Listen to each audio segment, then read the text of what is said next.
Included in the release of ASAP 2013 is a new method for defining polychromatic sources in ASAP. Within ASAP, a source is defined as a collection of rays. Each ray has a starting point and an initial direction vector associated with it, an initial flux or power, but within ASAP, each source is defined only at one wavelength.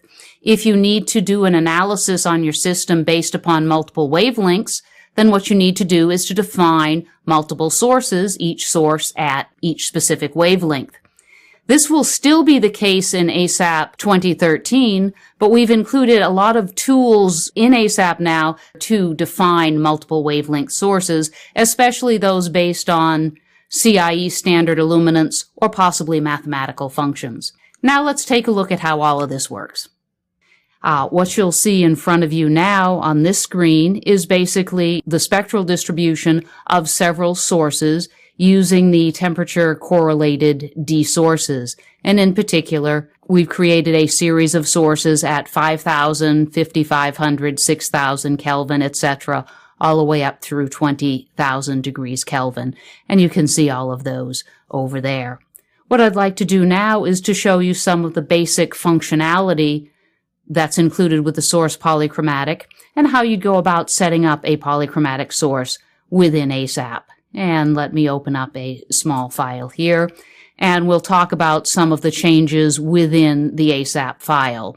The first are two changes that would occur within what we refer to as the housekeeping area of ASAP, and these are commands that need to be issued before you define the polychromatic sources. The first one allows you to set a maximum number of polychromatic sources.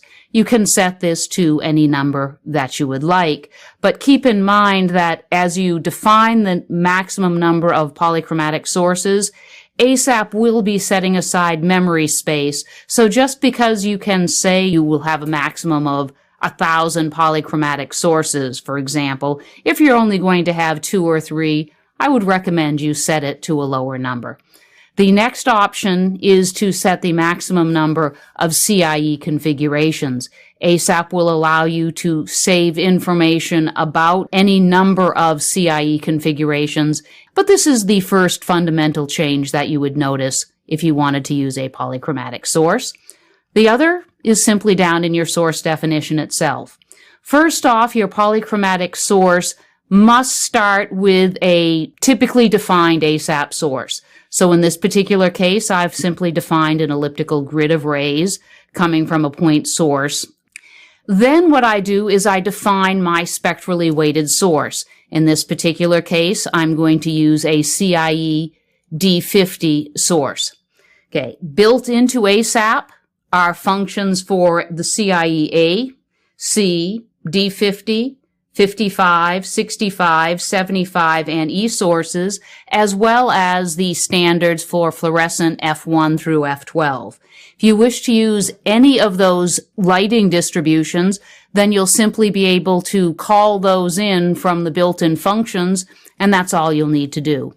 In this particular case, the rest of the command says, I want to define a default source power of 100 watts in this particular case, and I want to generate 97 sources in a wavelength range from 300 to 780 nanometers. Okay? And what we'll do is simply run this file and take a look at the results.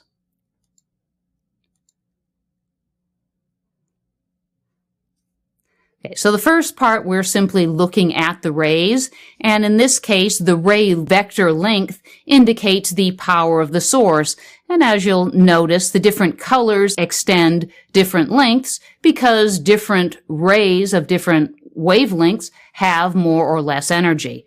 And I also want to come back here, and we should always look at the numbers. So what I'm going to do is open up my command output window a little bit here. And there is a new command that's list sources polychromatic, and this is simply going to give us the wavelength, ray, and source ranges that are associated with each polychromatic source. In this case, I only have the one polychromatic source. It covers a wavelength range from 300 nanometers to 780 nanometers. We have a grand total of 9,400 rays associated with each of these sources, and they are sources numbered 1 through 97. And we can see the information about the energy in each of those sources listed in this information right here, which is simply asking ASAP to give us the statistical information about our sources. So that's a brief introduction to what the source polychromatic can do for you. In this particular case, we started with a simple elliptical grid of rays, but any type of source definition you can create in ASAP can be used as a polychromatic source. In this particular case, the source polychromatic we're using is based on the black body spectrum, and in this case for a temperature of 5,400 degrees Kelvin. And again, I'm going to set a default power to 100 watts. I'll do 81 sample sources, and again, my wavelength region will be from 380 nanometers to 780 nanometers. And we can again look at the same information. I'm going to look at a plot of the rays. I can also look at the polychromatic source information as well as statistical data. And let me end ASAP to clear everything and run again. And since both sources are there, we're going to see the original source information as well as the information about our black body type source.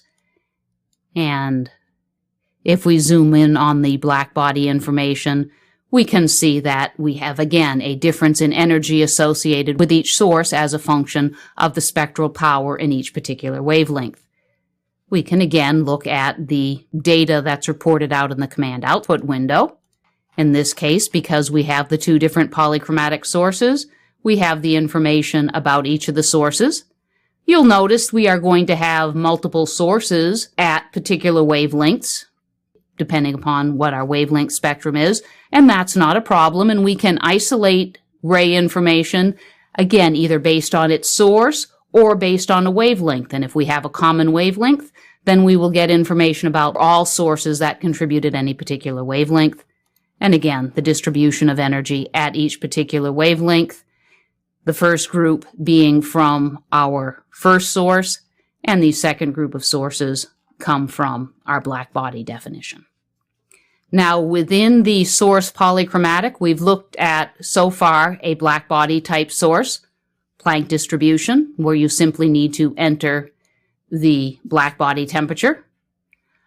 As I mentioned, a wide range of CIE default distributions are built already into the software. I listed them previously. They're also all indicated in the online help. You can also have data as either a text file or as a table built into your ASAP file. The format for the text is identical to what you see here in the table. It's simply the wavelength and the relative power at that wavelength.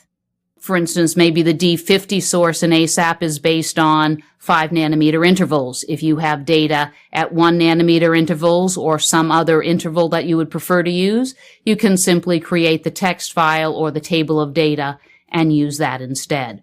Also, since it's listed here, you can also randomize the data in either position, direction, or both. What that means is we have a default source described right here. If I do not have randomization applied, then each and every source will have exactly the same ray starting points and ray directions. If I randomize that source, then I will see a randomization of that information. So the rays will start at different positions, possibly across the body of the source, as well as propagate out with different initial direction vectors. The other type of source definition you can use is to define your own user function. So in this particular case, I again have a simple emitting disk as my base source definition, and I have defined a simple function that is simply a Gaussian based on the wavelength in nanometers divided by 1,000, and I've turned that into a source polychromatic based on that function, the name of the function, the initial power, the number of sources to be generated, and the wavelength range. And again, what I'd like to do is run the file. So let me just end and run here. And in this particular case, if you think about the function I've defined, it's one where the light at the low end of the spectrum, the purple light if you will have more energy than the light at the red region of the spectrum, and we can clearly see that in our energy distribution here.